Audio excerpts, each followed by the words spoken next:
Good morning. आज हम लोग स्टार्ट करने वाले हैं मोल फ्रैक्शन के बारे में। आज हम लोग स्टडी करेंगे और फॉर्मालिटी के बारे में स्टडी करेंगे। उससे पहले हो सकता है नॉर्मलता के बारे में कुछ छूट गया था, जो नोट्स लिखवाना था कुछ लिख लीजिए। सटीक जो होता है उसके बारे में थोड़ा बता देते हैं। देखिए, अगर आपके पास कोई बोल दे कि नॉर्मलता का हाफ यानी कि n/2, क्वेश्चन में n/2 दे दे, n/2, उसको हम बोलते हैं semi normal solution. Semi normal solution. उसके बाद अगर कोई दे दे n/2n, उसको बोलते हैं बाई नॉर्मल सॉल्यूशन। अगर यहां पर दे दे n/10, तो उसको समझा जाता है डेसी नॉर्मल सॉल्यूशन। अगर यहां पर आपको दे दे 1/100, उसको बोलते हैं सेंटी नॉर्मल। ठीक है, ये नोट में है। और क्वेश्चन में ऐसा आ जाए कि ये समझिए कि n का दूसरा भाग सेमी नॉर्मल बोलते हैं, n का 2 मल्टी यानी n के 2 गुना तो हम बोलते हैं बाई नॉर्मल सॉल्यूशन, n के 10वां भाग को बोलते हैं डेसी नॉर्मल, n के 100वां भाग को बोलते हैं सेंटी नॉर्मल। ठीक है, ये रहा आपका नोट्स।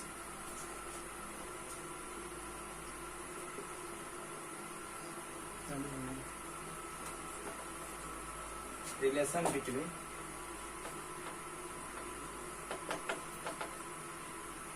And molarity.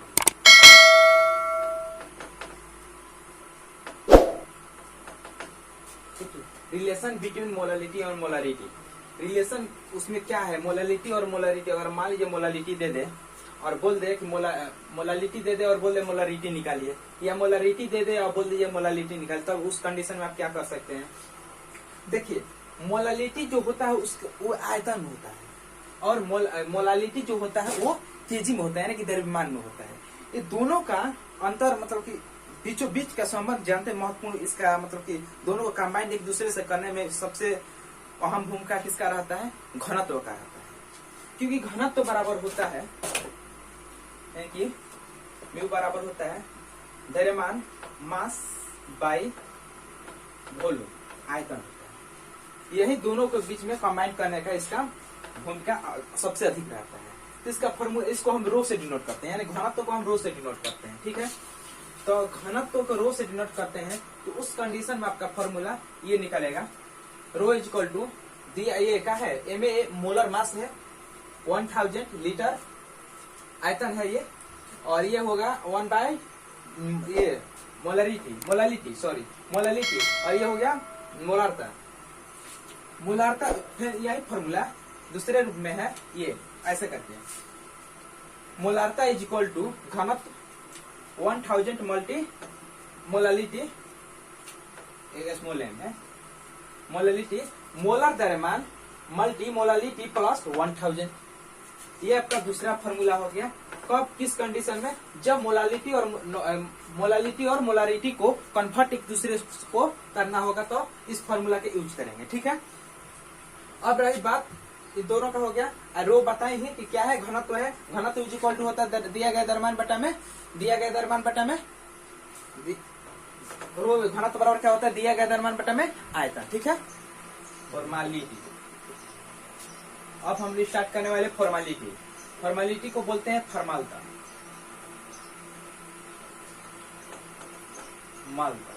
देखिए, फॉर्मालिटी एक प्रकार की मैं बोल सकता हूं इसको मोलारिटी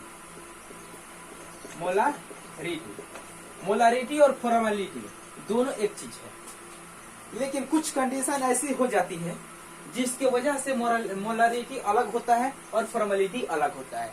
और न्यूमेरिकल की बात किया जाए तो न्यूमेरिकल में भी फॉर्मूला वही यूज करेंगे जो मोलारिटी की होती है और फॉर्मेलिटी की होती है, लेकिन कुछ उसमें वर्ड जो होता है ना, वर्ड का चेंजिंग होता है।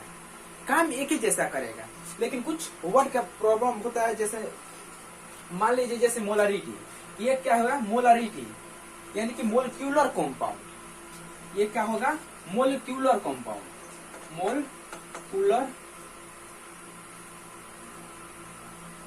Compound, molecular compound, compound. और इसका हो क्या होगा मोलिक्यूलर कॉम्पाउंड, ये होगा आयन।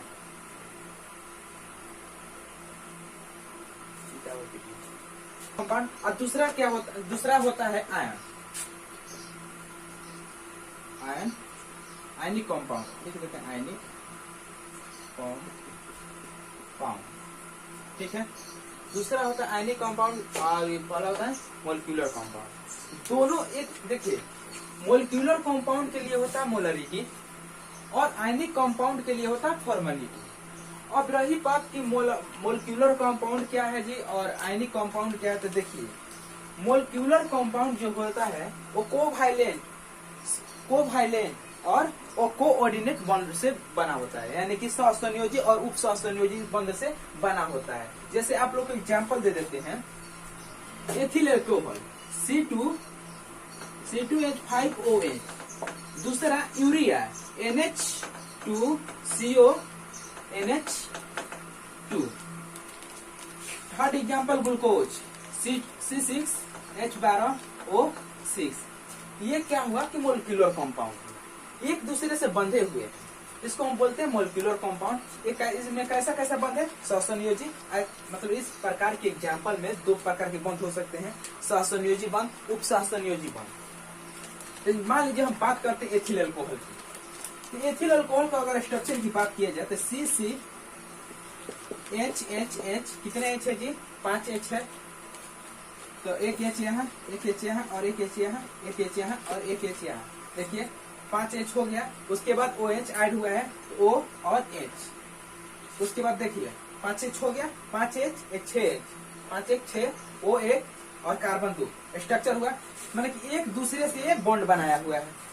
लेकिन अगर यहीं पर हम बात कर लेते हैं आयनिक कंपाउंड की, जैसे मान लीजिए आयनिक कंपाउंड में क्या होता है NaCl और क्या होता है NaCO3,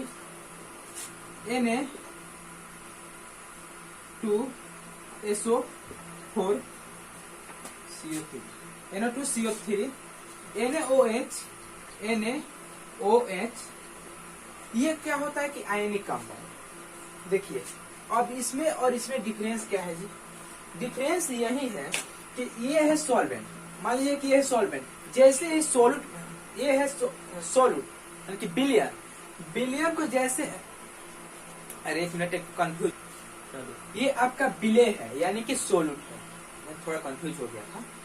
ये क्या है सोल्यूट है, जब सोल्यूट को हम किसी बिलियन में डालते हैं, लिक्विड चीज में डालते हैं, तो ये टूटता नहीं है। जबकि ये NaCl जो है, इसको जब हम किसी लिक्विड में डालते हैं या बिलियन में डालते हैं, तो बिलियन में डालने के बाद ये होगा क्या कि Na प्लस Cl माइनस विभक्त हो जाएगा, यानी कि टूट जाएगा, ये अलग हो जाएगा और ये अलग हो जाएगा, यानी कि Na अलग और Cl माइनस अलग। वैसा ही ठीक प्रक्रिया इसमें भी होगा और इसमें भी होगा, मतलब एक दूसरे से टूट जाएगा। मतलब एक और एग्जांपल है KCl, ये अलग हो जाएगा प्लस के रूप में, Cl अलग हो जाएगा माइनस के रूप में। ये टूटता है बट ये नहीं टूटता है। यदि इसके स्ट्रक्चर की बारे में बात करते हैं, जैसे मान लीजिए Na2CO3 है, इसकी स्ट्रक्चर के बारे में बात करते हैं। स्ट्रक्चर क्या है जी Na2CO3, कार्बन को मान लेते हैं सर्कल, कार्बन, उसके बाद O लगा देते हैं 3, कहीं भी लगा सकते हैं, O 3 है। आप जानते हैं कि कार्बन संयुक्त 4 होती है, एक डबल बॉन्ड बना देते हैं, उसके बाद ये माइनस डॉट डॉट डॉट, उसके बाद ऐसे हो जाता है। अब जो Na है, Na डायरेक्ट इसके साथ बॉन्ड नहीं बनाया है, Na क्या किया है, या तो यहाँ पर होगा या यहाँ पर होगा या कहीं यहाँ पर हो सकता है या यहाँ पर हो सकता है, दो ही रह सकता है, या तो ये रहेगा नहीं तो यहाँ पर ये रहेगा और ये रहेगा, ये नहीं रहेगा। या हो सकता है कि दोनों नीचे ही रहे। समझ में आया? मतलब मेरा कहने का मतलब कि ए ने जो है इधर उधर दो ए ने इधर उधर कहीं साइड में चिपका हुआ रहेगा, बट इसके साथ बॉन्ड नहीं बनाएगा। वही इसमें और इसमें डिफरेंस यही है।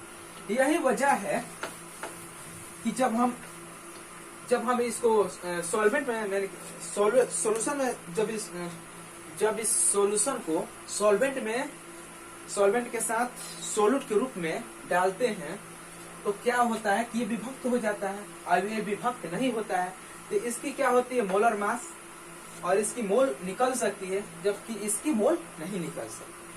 ठीक है, तो जब मोल नहीं निकलेगी तो अब उस कंडीशन में क्या होगा, उस कंडीशन में ग्राम सूत्र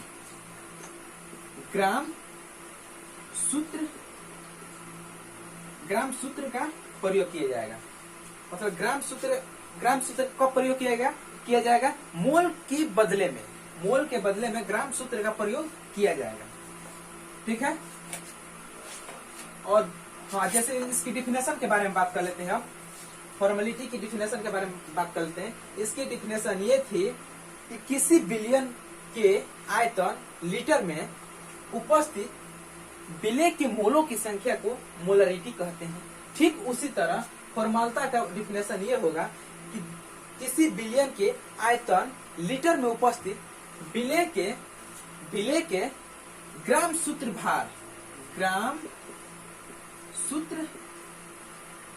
भार को हम फॉर्मलता कहते हैं। उसमें क्या बोलते थे, मोलों की संख्या को, इसमें ग्राम सूत्र भारों को हम फॉर्मलता बोलते हैं।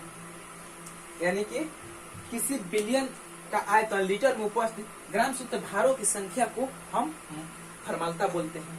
अब ग्राम सूत्र भार और मोल की संख्या बताएं कि मोल क्यों अलग होता है और ग्राम सूत्र भार क्यों अलग होता है। क्योंकि मोल उस कंपाउंड से निकाल सकते हैं जिसमें उसके मोलिक्यूलर जो उसके एलिमेंट होते हैं वो अलग अलग विभक्त नहीं होते हैं, यानी टूटते नहीं होते हैं, टूट नहीं पाते हैं। और जबकि इसका जो एलिमेंट है ये टूट जाता है, यानी जैसे इसको बिलियन में डालते हैं लिक्विड चीज में तो ये क्या होता है, टूट जाता है। यानी KCl को अगर हम किसी जलीय बिलियन में डालेंगे तो K अलग हो जाएगा प्लस के रूप में और Cl माइनस के रूप में अलग हो जाएगा। तो इसकी फॉर्मूला क्या होगी, अब फॉर्मूला के बारे में बात कर लेते हैं। फॉर्मूला ये होगी, इसको कैपिटल F से डिनोट करते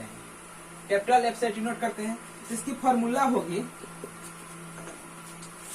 बिलियन का आयतन लीटर में उपस्थित विलेय के ग्राम सूत्र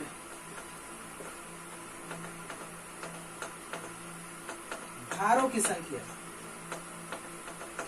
ग्राम सूत्र भारों की संख्या को फॉर्मलता कहते हैं। ठीक है, अब देखिए ग्राम सूत्र भारों की संख्या को कैसे फाइंड आउट करेंगे। ठीक उसी प्रकार जैसे हम लोग मोल की संख्या n से डिनोट करते थे, उसमें कैसे फाइंड आउट करते थे, दिया गया द्रव्यमान W बटा में मोलर द्रव्यमान M, कैपिटल M, दिया गया द्रव्यमान बटा में मोलर द्रव्यमान। कब, जब कंपाउंड बिलियन में डालने के बाद टूटता नहीं था, उस टाइम हम मोलर द्रव्यमान का यूज करते थे। लेकिन अब क्या होगा, ग्राम सूत्र भारों की संख्या, ग्राम सूत्र भारों की संख्या हमारे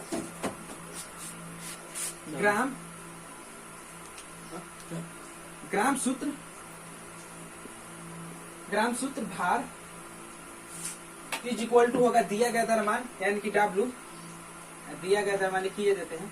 W का मतलब ये होता है दिया गया द्रव्यमान, दिया गया द्रव्यमान बाटा में हम मोलर मास यूज किए थे उस टाइम ना, तो इस टाइम हमको क्या यूज करना है, आयन के लिए सूत्र भार।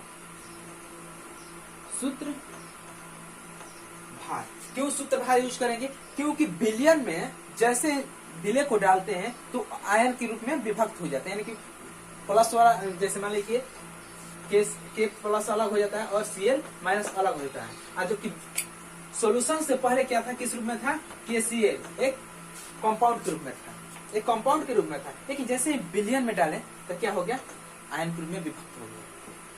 तो उस कंडीशन में हम सूत्र भार का यूज करेंगे, जिसका फॉर्मूला ये होगा और सूत्र भार निकालना होगा। तो दिया गया द्रव्यमान बटा में सूत्र भार, जैसे मान लीजिए सूत्र भार निकालना होगा ये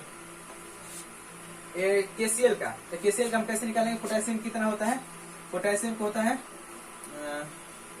40 प्लस कैल्शियम का,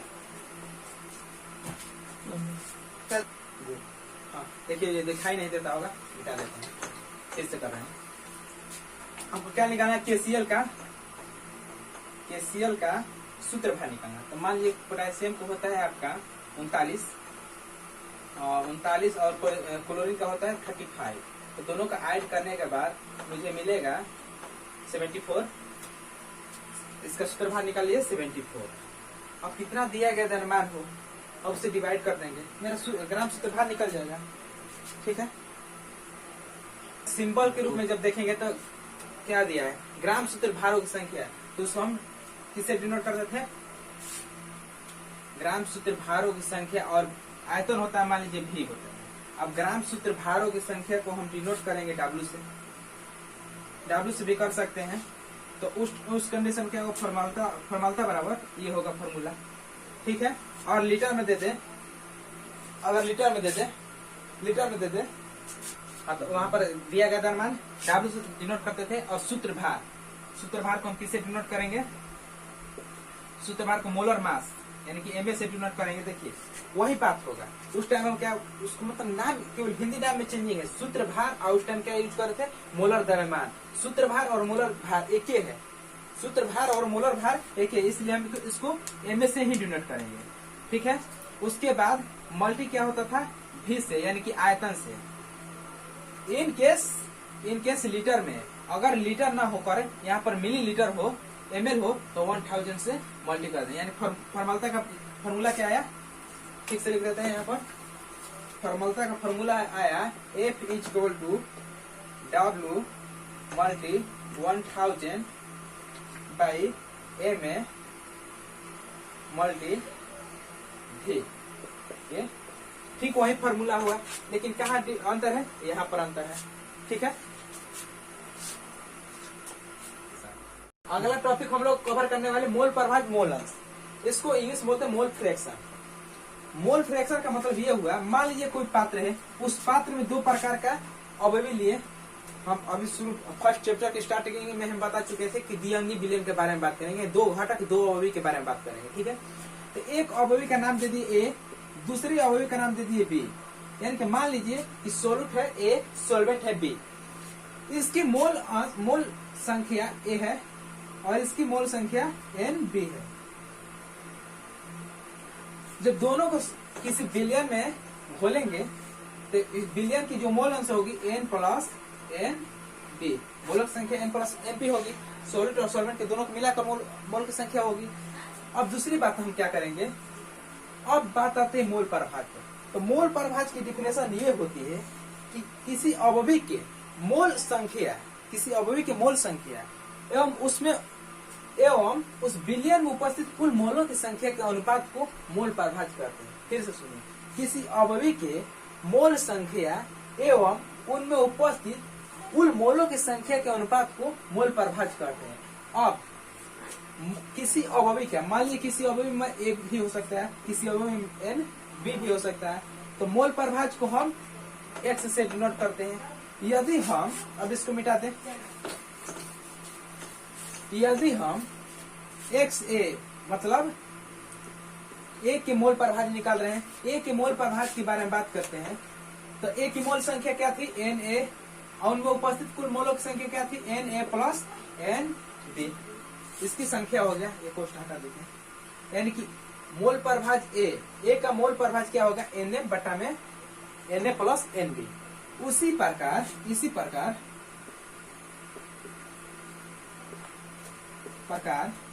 NB क्या है, XB = अब देखिए एक्स बी के बारे में बात कर रहे हैं, तो कौन घटक है? बी घटक है ना। तो बी के मोलों की संख्या है, यानी कि एन बी बटा में N A plus N B कर दिए। अब क्या करते हैं आगे, इसके आगे क्या काम करते हैं? इसके आगे ये काम करते हैं कि X A plus X B दोनों को ऐड करते हैं, यानी कि दोनों को जोड़ने पर, दोनों के जोड़ने पर, दोनों के जोड़ने पर क्या होगा? देखिए, X A plus X B is equal to N A upon N A plus N B plus N B N A plus N B. देखिए, ये साइड एक तरफ ऐड हुआ, और ये वाला साइड एक तरफ ऐड हुआ। एलसीएम करने पर N A plus N B N B, देखिए एन ए है ना, तो एन बी हो गया यहाँ पर, ऐड करके देख लीजिए, एन ए एन बी है तो यहाँ पर एन ए होगा। क्यों होगा? क्योंकि यहाँ पर एलसीएम दोनों का इक्वल।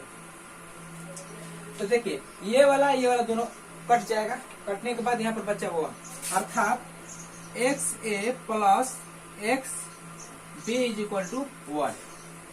ये हमें मिला क्या कि X A plus X B is equal to 1, अर्थात तो कहने का मतलब ये हुआ कि मोल अंश ए मोल अंश बी का योग क्या होगा? हमेशा एक होगा। ये यानी किसी भी बिलियन में उपस्थित मोलों की संख्या हमेशा एक होगी। अब रही बात किसी एक का, मिटा देते हैं, किसी एक का, मान लीजिए हमें एक्स ए का क्या निकालना है? मोल अंश निकालना है। तो एक्स ए का मोल अंश निकालना हो तो जाहिर सी बात है कि एक्स बी का दिया रहेगा, तभी तो एक्स ए का निकाल सकते हैं। जैसे 1 माइनस एक्स बी, किस आधार पर? इस आधार पर, क्योंकि ये है, ये उस साइड जाएगा तो माइनस में होगा। ठीक उसी प्रकार नहीं समझ में x A plus X B है -1। अगर हमें एक्स ए का निकालना हो तो 1 माइनस एक्स बी, अगर हमें एक्स बी का निकालना हो तो 1 माइनस एक्स ए। इसका मतलब यह हुआ कि एक्स ए एक्स बी यानी कि मोल प्रभाज जो भी अवयवी होंगे उसके मान हमेशा ऐड करने पर एक आना चाहिए, पहला कंडीशन। दूसरा कंडीशन ये है उनका मान, यानी कि मोल प्रभाज का मान हमेशा 0 और नेगेटिव किसी भी कंडीशन में आना नहीं चाहिए, मतलब उसका मान होता ही नहीं है, 0 नहीं होता है और नेगेटिव नहीं होता है। ठीक है, अब नेगेटिव कैसे होगा? तो दोनों का जब मान ऐड कर रहे हैं तो 1 आ रहा है, तो किस कंडीशन में 0 होगा और किस कंडीशन में नेगेटिव होगा? ये होगा नहीं, पॉसिबल ही नहीं है। ठीक है, कॉन्सेंट्रेशन का डिफिनेशन ये होता है कि किसी बिलियन या विलायक के इकाई आयतन या द्रव्यमान में उपस्थित विलेय के मोलों की संख्या को हम सांद्रता कहते हैं। इसे निम्न विधि द्वारा व्यक्त किया जाता है। ठीक है, हाँ, सांद्रता में द्रव्यमान प्रतिशत, सांद्रता में नंबर फर्स्ट पढ़ रहे हैं, द्रव्यमान प्रतिशत, इसको हम W/W से डिनोट करते हैं। देखिए, द्रव्यमान प्रतिशत का मतलब क्या होता है? अच्छा, खुद सोचिए, द्रव्यमान होता है सॉलिड के लिए, यानी कि ठोस अवस्था के लिए। मान लीजिए 100%, प्रतिशत का मतलब क्या होता है? 100वां भाग, किसी भी चीज का 100वां भाग। अच्छा, मान लीजिए हम लेते हैं 100 ग्राम कोई सॉल्वेंट लेते हैं, विलायक लेते हैं, 100 ग्राम में देखते हैं कि कितना ग्राम विलायक है, विलेय है। 100 ग्राम विलेय में देखते हैं कितना ग्राम विलेय है। 100 ग्राम क्यों लिए? क्योंकि हम परसेंटेज की बात कर रहा हूँ। ठीक है, तो 100 ग्राम में देखेंगे विलेय की संख्या क्या है, तो इसी पर इसके डिफिनेशन क्या होगा? द्रव्यमान प्रतिशत का डिफिनेशन ये होगा, किसी विलेय का द्रव्यमान 100 ग्राम में उपस्थित विलेय के ग्राम में द्रव्यमान को हम द्रव्यमान प्रतिशत कहते हैं। किसी विलायक का 100 ग्राम में उपस्थित विलेय के ग्राम में द्रव्यमान को हम द्रव्यमान प्रतिशत बोलते हैं, मास परसेंटेज, जिसे W/W से डिनोट करते हैं। जैसे एग्जाम्पल के रूप में आप सभी को बता दूं, एग्जाम्पल 100% W/W, यानी कि ग्लूकोज के जलीय विलयन का अर्थ यह है कि 100 ग्राम विलयन में 10 ग्राम ग्लूकोज एवं 90 ग्राम जल है। समझ में आया? मतलब कि 100 ग्राम विलयन लिए, 100 ग्राम में 10 ग्राम क्या है, W/W ग्लूकोज है, तो उसका मतलब यह हुआ कि उसमें 90 ग्राम जो है उस क्या है, जल है, और 10 ग्राम जो है वो आपका ग्लूकोज है। समझ में आया? इस पर एक न्यूमेरिकल देख लेते हैं। द्रव्यमान प्रतिशत W का परसेंटेज क्या होगा, फॉर्मूला क्या होगा, अवयवी का अवयवी मतलब विलेय का ग्राम में द्रव्यमान बटा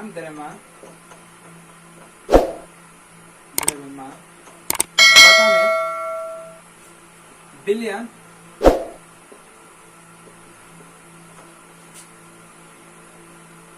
में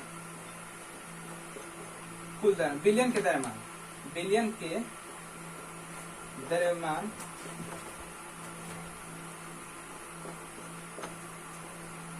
मल्टी परसेंटेज है ना जी, परसेंटेज, अच्छा मिटा दिया है ना, परसेंटेज था ना, तो मल्टी 100। यही फॉर्मूला इस न्यूमेरिकल के लिए, इस क्वेश्चन के लिए करेंगे। इसमें क्वेश्चन में क्या दिया है कि 22 ग्राम बेंजीन जो विलेय है, इतना 122 ग्राम कार्बन टेट्राक्लोराइड में घुला हुआ है, यानी कि विलेय आपका ये हुआ, और सॉरी विलायक ये हुआ, विलेय ये हुआ, तो दोनों मिलकर क्या बनाएगा, विलयन बनाएगा। बेंजीन का द्रव्यमान प्रतिशत ज्ञात करें। ठीक है, तो अवयवी का ग्राम में द्रव्यमान, अवयवी मतलब विलेय का ग्राम में द्रव्यमान 22 है, 22 ग्राम। उसके बाद कार्बन टेट्राक्लोराइड क्या है जी, पर लिख देते हैं। विलेय या अवयवी का ग्राम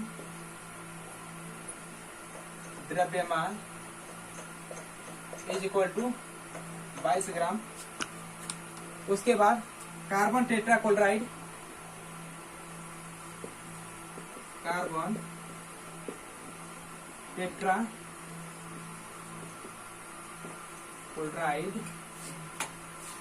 कितना है जी, 122 ग्राम।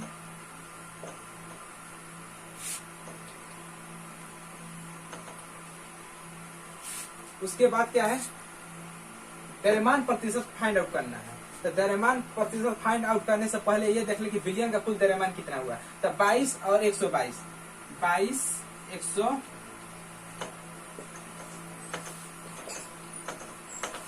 ऐड करने पर 144 हुआ। ठीक है, जब 144 हुआ तो उसको फाइंड आउट करते हैं। क्या है, 22 ग्राम बटा 144 मल्टी 100। अब रिड्यूस करते हैं, रिड्यूस करने के बाद इसको करने के बाद ये होगा आपका 11 बार, और ये आपका हो गया 72, मतलब कि मल्टी कर देते हैं यहीं पर। 11 में 72 से 1100 बटा में 12, यानी कि इसका आंसर आएगा आपका, इसका 15.27 क्या आएगा, W/W हो गया। अगला क्वेश्चन, अगला कंसेप्ट देखते हैं। चलो, अब अगला टॉपिक है आयतन प्रतिशत, वॉल्यूम परसेंटेज। इसको हम डिनोट करते हैं V/V से। इसका देखिए, इसका मतलब क्या होता है, परसेंटेज है, जाहिर सी बात है कि 100वां भाग, यानी कि किसी बिलियन में 100 ग्राम बिलियन लेते हैं, उसमें 100 ग्राम बिलियन में ग्राम में ही, यानी कि ग्राम, मान लीजिए 2 ग्राम, 10 ग्राम, 15 ग्राम विलेय के रूप में कोई ले लेते हैं।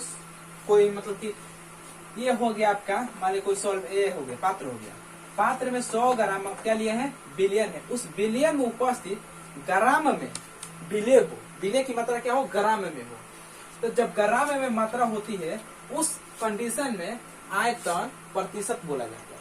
इसे हम W/W से डिनोट करते हैं। तो इसके मतलब की डिफिनेशन के बारे में बात कीजिए तो डिफिनेशन ये होगा कि किसी बिलियन के 100 ml में उपस्थित विलेय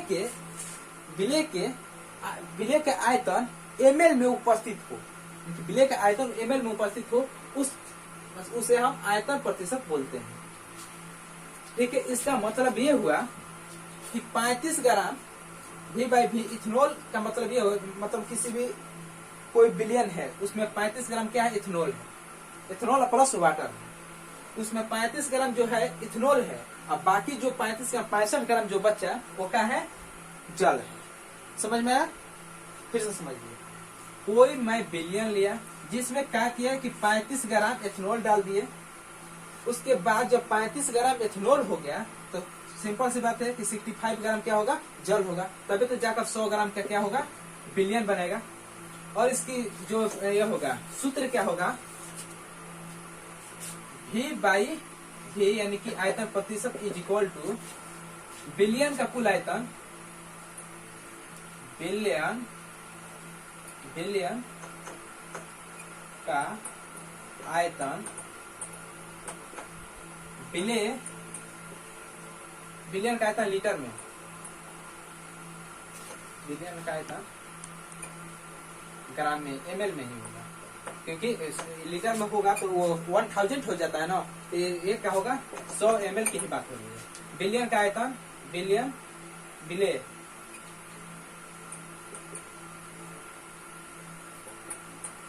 आयतन ml में मल्टी 100, यही फॉर्मूला होगा। एक न्यूमेरिकल हम देख लेते हैं।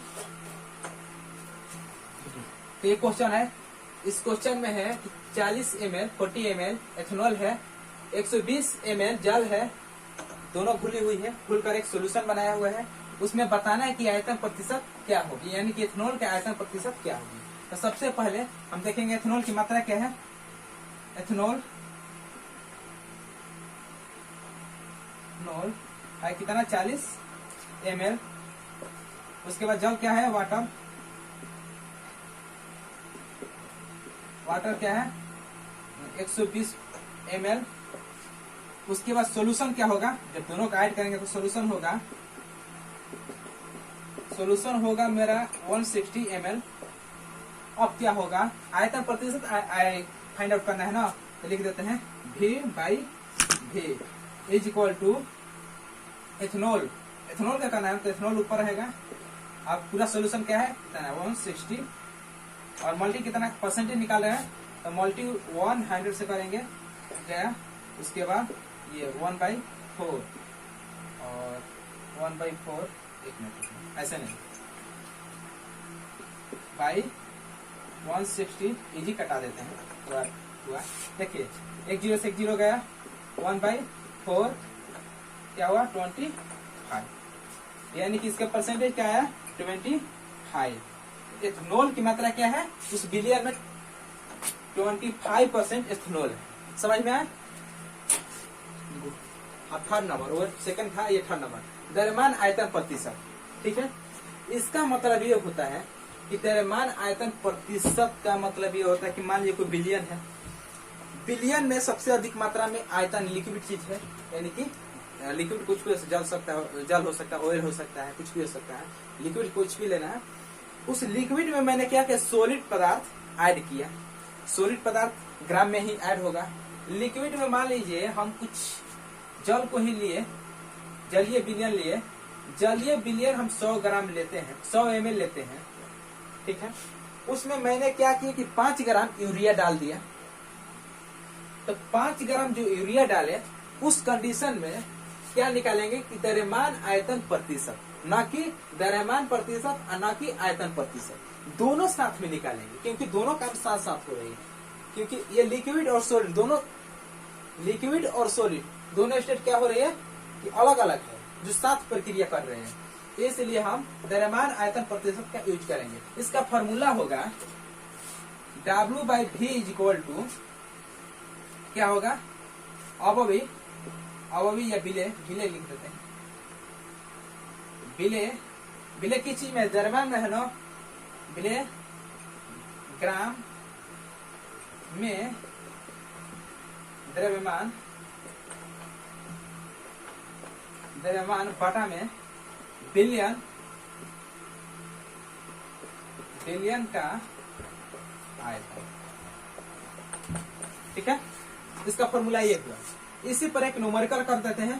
देखिए पहले इसको एग्जाम्पल में समझ लीजिए। 5 ग्राम यूरिया है, 5 ग्राम W/V यूरिया के जलीय विलयन का अर्थ यह है कि 100 ml, पहले हम बता चुके थे, यही एग्जाम्पल पहले भी दे चुके थे कि 100 ml है, उसमें 5 ग्राम क्या है, 5% क्या है, यूरिया है। तो इसका मतलब यह हुआ कि 5 ग्राम क्या है, यूरिया है, यानी कि 5% यूरिया है, यानी कि 5 ग्राम यूरिया है। समझ में आया? इस पर एक नंबर कर देते हैं। अगला टॉपिक है हम लोग का पार्ट्स पर मिलियन। ठीक है, पार्ट्स पर मिलियन को पीपीएम से डिनोट करते हैं। पीपीएम का अर्थ ये होता है, अच्छा खुद एक अपने कॉमन सेंस लगाइए, कॉमन सेंस की बात है ही। मान लीजिए हम लोग को विलायक जो है बहुत मात्रा में लेना है, उन्हें बहुत मात्रा में हम लिए हैं, और जो विलेय है बहुत कम मात्रा में लेना है। इतना कम मात्रा में, इतना कम मात्रा में, यानी कि उसकी मात्रा क्या हो कि 10 के पावर, यानी कि मान लीजिए हम विलेय क्या लिए, 1 ग्राम लिए ना, सॉरी मान लीजिए हम बिलियन लिए हैं 1 ग्राम, बिलियन लिए है 1 ग्राम, उसका 10 के पावर 6 भाग, 10 के पावर 6 भाग वाला ग्राम, यानी कि इसका मतलब समझ रहे हैं, 1 का 100 भाग, 1 का 100 भाग मतलब कि 1 का 100 भाग। तो अब जब 1 के पावर 10, 1 के पावर 6, यानी कि समझ रहे हैं, इसका मतलब क्या, 6 जीरो, यानी कि 2 3 4 5 6, इतना भाग 1 ग्राम का, इतना भाग 1 ग्राम अगर हम विलायक लेते हैं तो इतना ग्राम हम क्या लेंगे, मतलब इतना भागवा जो ग्राम आएगा, जो भी आएगा वो आएगा क्या, 0.00000001।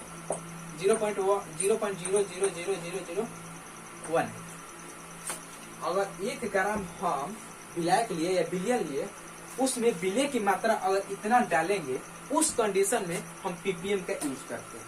समझ में आया? पीपीएम का मतलब क्या कि विलायक की मात्रा कम हो, विलायक की मात्रा अधिक हो या कम हो, उससे कम कितना, यानी कि 1/, इतना भाग क्या डालेंगे हम, विलेय डालेंगे, उस कंडीशन में हम पार्ट्स पर मिलियन का यूज करते हैं। समझ में आया? अब दिखा रहे हैं आपको, बिलियन को लिख दे रहे हैं, इसके डिफिनेशन लिख दे रहे हैं। बिलियन, बिलियन के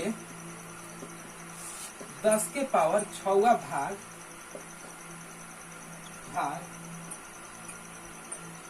अगर विलेय, बिलियन के 10 के पावर 6 भाग अगर विलेय बिलियन में विलेय उपस्थित हो